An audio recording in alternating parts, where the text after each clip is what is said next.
அதாவது உடல்நல குறைவு ஏற்பட்டா டாக்டர் கிட்ட போவோம் இல்லையா? டாக்டர் நம்மளை செக் பண்ணிட்டு நமக்கு வந்து காய்ச்சல் இருக்கு, சளி இருக்கு அப்படின்னு சொல்லிட்டு அதற்கு ஆன்டிபயோட்டிக் மருந்துகளை எழுதி கொடுப்பாரு. ஸோ இந்த மருந்தை வந்து 1 வாரம் 10 நாள் சாப்பிடுங்க, குணமடைஞ்சிடும் அப்படின்னு சொல்லிட்டு சொல்வாரு. நம்மளும் அதே மாதிரி சாப்பிடுவோம், நமக்கு குணமாயிடும். ஸோ இந்த மாதிரி சாதாரண காய்ச்சல் மட்டும் இல்லாம ஐசியூல சீரியஸா இருக்கக்கூடிய பேஷண்ட்டுக்குமே பாத்தீங்கன்னா வந்து உயிர்காக்கும் மருந்துகளா இருக்கிறது இந்த ஆன்டிபயோட்டிக் மருந்துகள் தான். உலகம் முழுவதும் தினமும் ஆயிரக்கணக்கான மக்களால தொடர்ந்து உபயோகப்படுத்தப்படுவதுதான் வந்து இந்த ஆன்டிபயோட்டிக் மருந்துகள். எப்பயாவது இந்த ஆன்டிபயோட்டிக் மருந்துகள் வந்து எப்படி வேலை செய்யுது, நம்ம உள்ளுக்குள்ள போனா அது எப்படி வேலை செய்யுது அப்படின்றத யோசிச்சிருக்கீங்களா?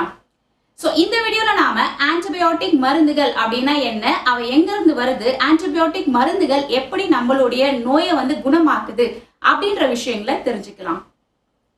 ஆன்டிபயோட்டிக் அப்படின்ற இந்த பேருக்கு என்ன அர்த்தம் அப்படின்னா வந்து இது ஒரு கிரேக்க வார்த்தை. ஆன்டி அப்படின்னா வந்து அகெயின்ஸ்ட், எதிரானது அப்படின்னு அர்த்தம். பயோஸ் அப்படின்னா வந்து லைஃப், உயிர் அப்படின்னு சொல்லிட்டு அர்த்தம். ஸோ ஒரு உயிருக்கு எதிரானது தான் வந்து இந்த ஆன்டிபயோட்டிக்ஸ். எந்த உயிருக்கு எதிரானது அப்படின்னா வந்து பாக்டீரியாக்களுக்கு எதிரானது.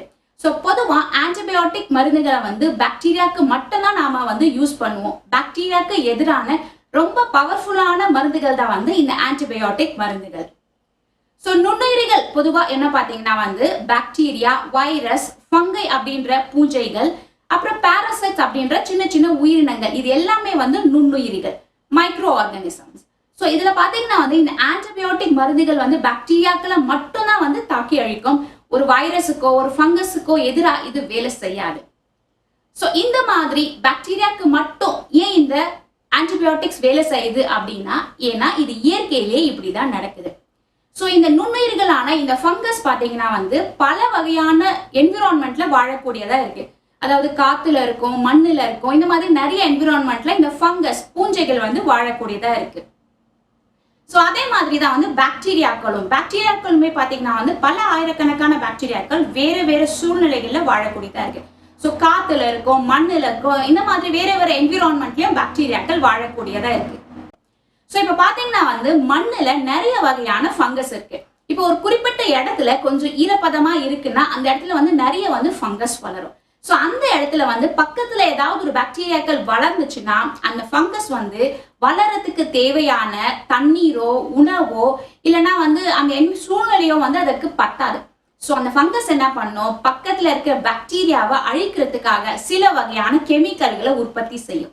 ஸோ அந்த கெமிக்கல்கள் பக்கத்துல இருக்க பாக்டீரியாவை அழிச்சு அது வளராம தடுத்துரும். அதாவது சர்வைவல் ஆஃப் த ஃபிட்டஸ்ட் அப்படின்னு சொல்லிட்டு சொல்லுவாங்க இல்லையா? ஸோ ஒரு என்விரான்மெண்ட்ல வாழணும்னா யார் வந்து அந்த என்விரான்மெண்ட்டை ஆக்கிரமிப்பு பண்றாங்களோ அவங்க தான் அந்த இடத்துல வாழ முடியும். ஸோ அதே கான்செப்ட் பிரகாரம் பாத்தீங்கன்னா வந்து இந்த ஃபங்கஸ் ஒரு இடத்துல வளரணும்னா பக்கத்துல இருக்க பாக்டீரியாக்களை அழிச்சிடும். ஸோ அழிக்கிறதுக்காக இந்த ஃபங்கஸ் உற்பத்தி செய்யற அந்த கெமிக்கல்ஸ் தான் வந்து ஆன்டிபயோட்டிக்ஸ். அந்த ஆன்டிபயோட்டிக்ஸ் தான் வந்து பக்கத்துல இருக்கிற பாக்டீரியாக்களை அழிக்கக்கூடிய பொருளா இருக்கு. இப்போ ஒருவேளை அதே பாக்டீரியா நம்மளுடைய உடல்ல போய் நமக்கு நோயை உண்டாக்குச்சுன்னா நாம என்ன பண்றோம்னா அந்த ஃபங்கஸ் உற்பத்தி செஞ்சுச்சுல அந்த கெமிக்கல், அதே கெமிக்கலை தான் வந்து ஆன்டிபயோட்டிக் மருந்துகளாவோ இல்லைன்னா இன்ஜெக்ஷனாவோ நாம உள்ள எடுத்துக்கிறோம். ஸோ நாம எடுத்துக்கிற அந்த மருந்துகள் என்ன பண்ணுது, அந்த ஃபங்கஸ் வந்து எப்படி அந்த பாக்டீரியாவை அழிச்சுதோ அதே மாதிரி அந்த மருந்துகள் வந்து நம்மளுடைய உடல்ல இருக்கிற பாக்டீரியாக்களை அழித்து நமக்கு வந்து நோயிலிருந்து விடுதலை தருது. ஸோ இது எப்படின்னா எதிரிக்கு எதிரி நண்பன் சொல்லுவாங்க இல்லையா? ஸோ அதே மாதிரி தான் ஒரு பாக்டீரியாவை அழிக்கிறதுக்காக ஒரு ஃபங்கஸ் உற்பத்தி செஞ்ச அதே கெமிக்கலை அந்த பாக்டீரியா நம்மளுடைய உடல்ல நோய் உண்டாக்குச்சுன்னா அதை அழிக்கிறதுக்காக அதே கெமிக்கலை தான் நம்ம யூஸ் பண்றோம். ஸோ இவைதான் வந்து ஆன்டிபயோட்டிக் மருந்துகள் அப்படின்னு சொல்லிட்டு நம்ம சொல்றோம். ஸோ இப்படிதான் இயற்கையிலே காலங்காலமா பாத்தீங்கன்னா வந்து ஒரு ஃபங்கஸ் பக்கத்துல வளரக்கூடிய பாக்டீரியாக்களை அழிக்கிறதுக்காக இந்த ஆன்டிபயோட்டிக் மருந்துகளை உற்பத்தி செய்யுது. ஸோ இதை 1928 அலெக்சாண்டர் ஃபிளமிங் என்ற ஸ்காட்லாந்து நாட்டை சேர்ந்த ஒரு மைக்ரோபயாலஜிஸ்ட் இவர் தான் வந்து முதலா கண்டுபிடிச்சார்.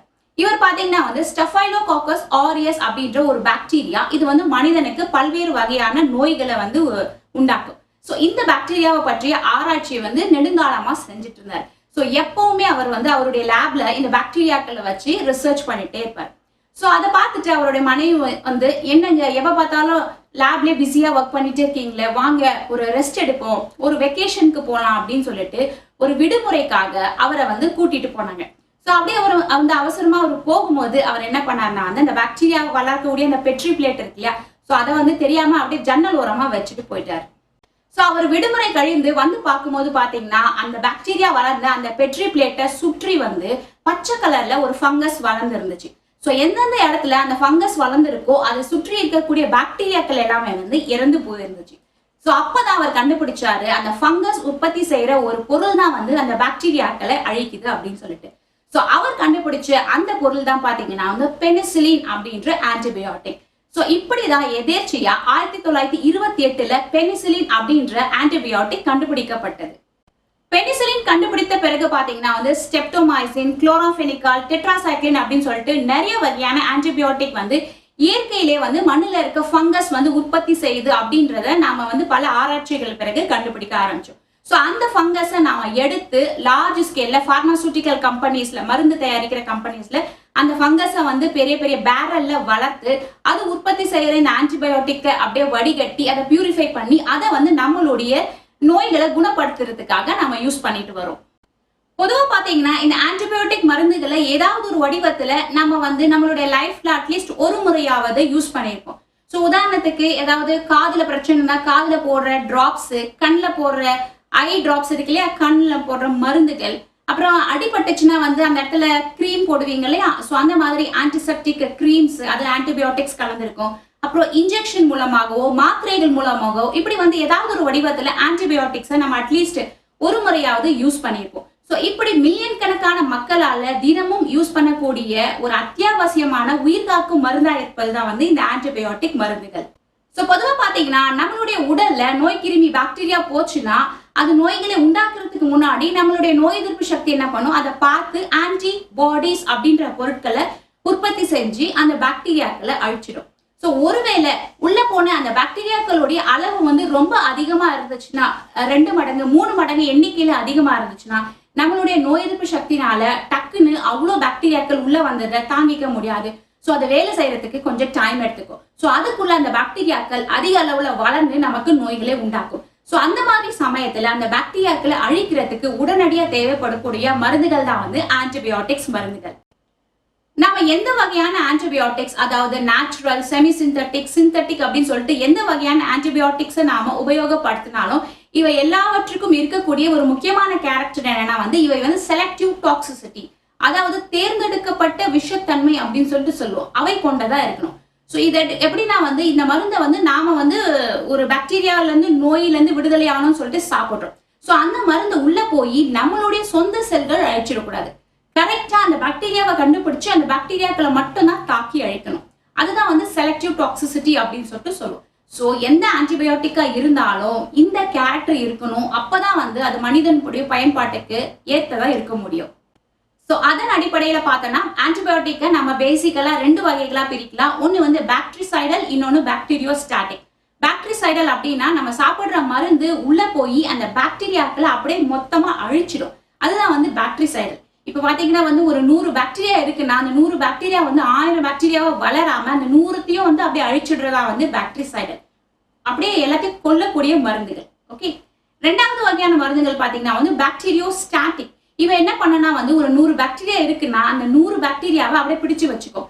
அது வந்து 1000ஆ மாற விடாது. ஆனா அந்த 100 பாக்டீரியா அப்படியே தான் இருக்கும். பிறகு அந்த 100 பாக்டீரியாவை நம்மளுடைய நோய் எதிர்ப்பு சக்தி வந்து இயற்கையா அழிச்சிடும். ஸோ இந்த மாதிரியான மருந்துகள் வந்து பாக்டீரியோஸ்டாட்டிக். ஸோ இந்த மாதிரி ஆன்டிபயோட்டிக்ல பாக்டீரியோசைடல், பாக்டீரியோஸ்டாட்டிக் அப்படின்னு சொல்லிட்டு 2 வகை இருக்கு. இப்போ நாம சாப்பிடுற ஆன்டிபயோட்டிக் மருந்துகள் எப்படி ஒரு பாக்டீரியாவை அழிக்குது அப்படின்னு சொல்லி பார்க்கலாம். ஸோ இதற்கு முதல்ல ஒரு பாக்டீரியாவுடைய அடிப்படை அந்த உருவ அமைப்பு எப்படி இருக்கு அப்படின்னு சொல்லி பார்க்கலாம்.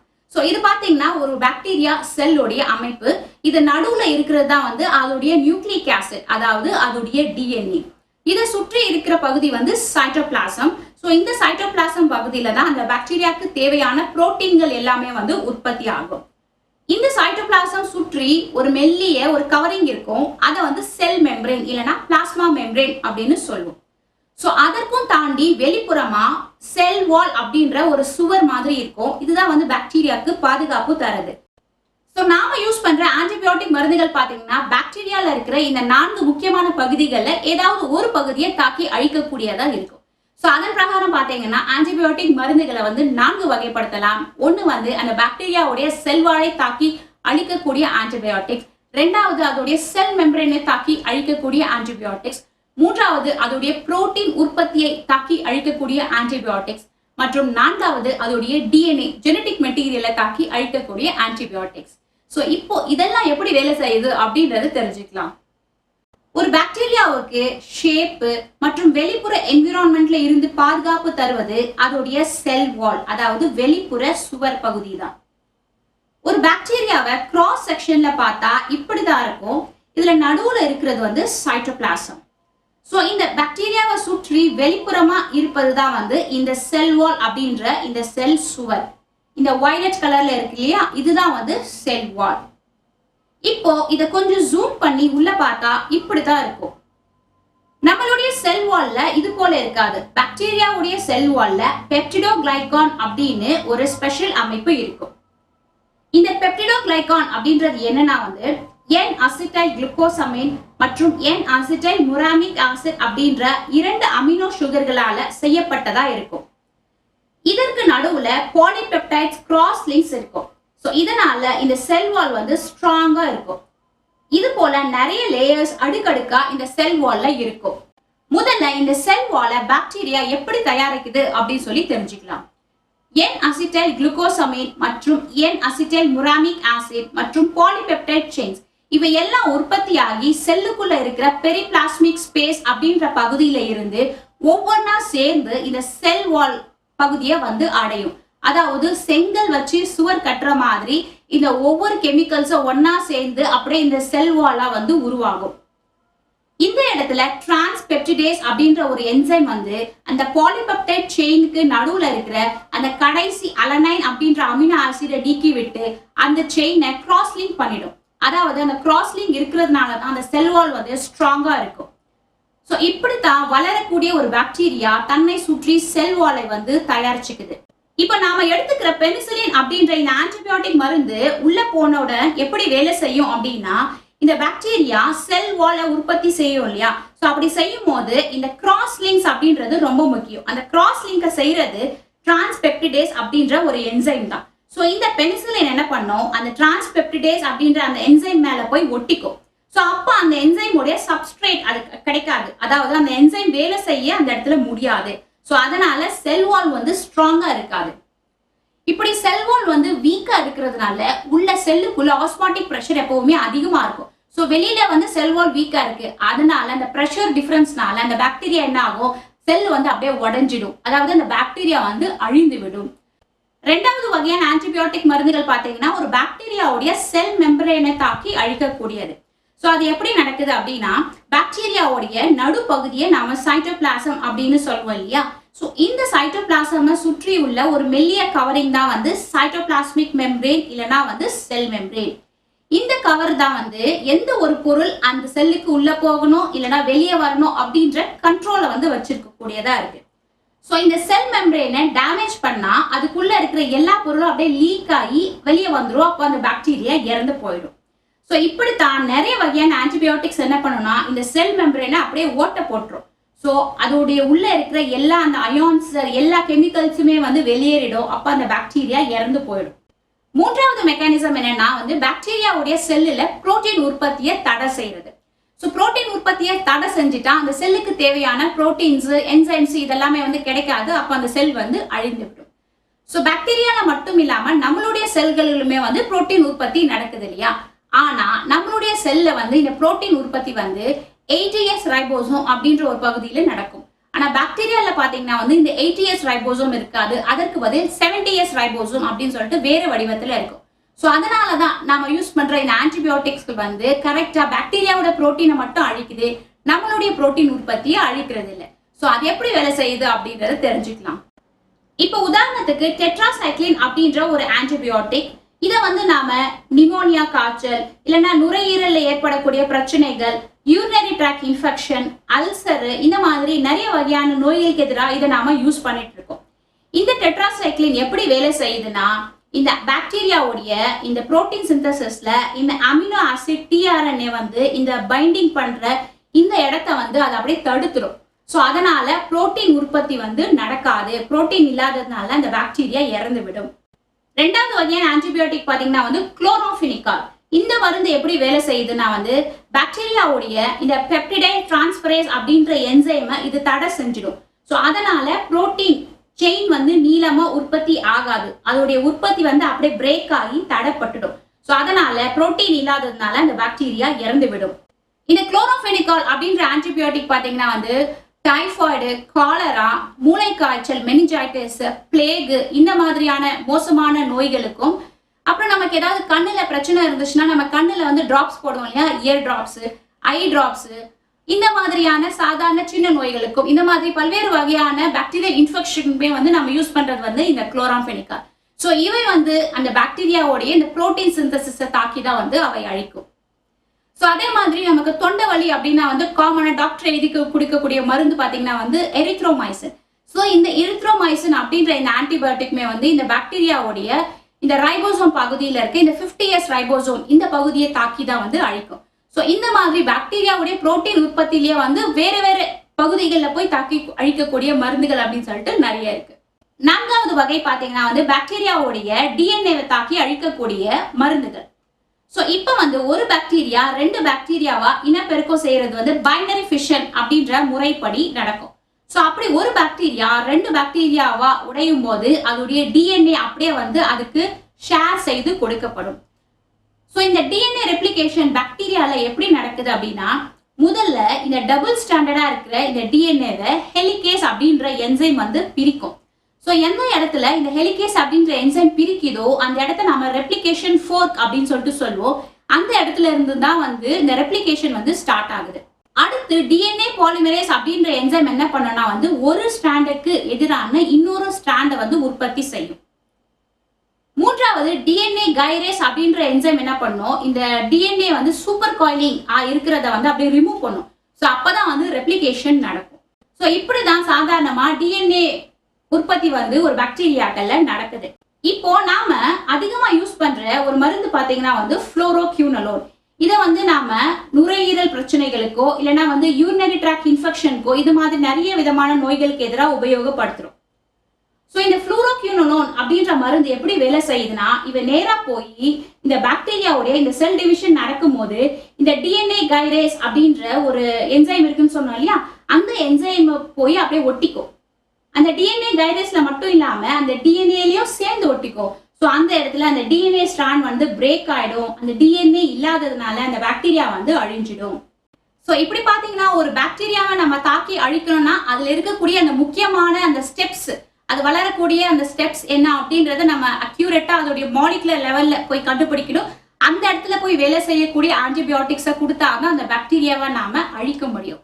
ஸோ இந்த மாதிரி தான் நம்ம வந்து பல்வேறு வகையான ஆன்டிபயோட்டிக்ஸை இது வரைக்கும் கண்டுபிடிச்சு வச்சிருக்கோம். இந்த மாதிரி நம்ம கஷ்டப்பட்டு கண்டுபிடிச்ச நிறைய ஆன்டிபயோட்டிக்ஸ் வந்து இப்ப நம்மளால யூஸ் பண்ண முடியாம இருக்கு. ஏன்னா அவைக்கு எதிராக பாக்டீரியாக்கள் என்ன பண்ணுது, தன்னை பாதுகாக்கிறதுக்காக சில என்சைம்களை உற்பத்தி செஞ்சு நாம கொடுக்குற அந்த ஆன்டிபயோட்டிக்ஸை அது அழிக்கக்கூடிய மெக்கானிசம் வந்து அதை வளர்த்துக்குது. ஸோ இவை தான் வந்து நம்ம சூப்பர் பாக்டீரியா அப்படின்னு சொல்லிட்டு சொல்றோம். இந்த சூப்பர் பாக்டீரியாக்கள் உருவாக்குறதுனாலதான் நம்ம எந்த ஆன்டிபயோட்டிக் கொடுத்தாலும் அவை வந்து அதை தாங்கி தாங்கி தாங்கி வளர்ந்து நமக்கு வந்து ஆன்டிபயோட்டிக்ஸே ஆப்ஷனே இல்லை, எந்த ஆன்டிபயோட்டிக் கொடுத்தாலும் அந்த நோய் அழிக்கவே முடியல அப்படின்ற நிலைமைக்கு இப்போ நாம வந்துட்டு இருக்கோம். ஸோ இதுக்கெல்லாம் காரணம் என்னன்னா வந்து நாம தான் தவறுதலா இந்த ஆன்டிபயோட்டிக்ஸை யூஸ் பண்றதுனாலதான் இந்த சூப்பர் பாக்டீரியாக்களை நாம உருவாக்கி இருக்கோம். இந்த சூப்பர் பாக்டீரியா அப்படின்னா என்ன அப்படின்னு சொல்லிட்டு நம்ம ஆல்ரெடி ரொம்ப டீட்டெயிலா ஒரு வீடியோ போட்டிருக்கோம். ஸோ ப்ளீஸ் அதை போய் பாருங்க. அப்பதான் சூப்பர் பாக்டீரியாக்கள்லாம் என்ன, நாம எப்படி தவறுதலா இந்த ஆன்டிபயோட்டிக்ஸை யூஸ் பண்றோம் அப்படின்றது புரியும்.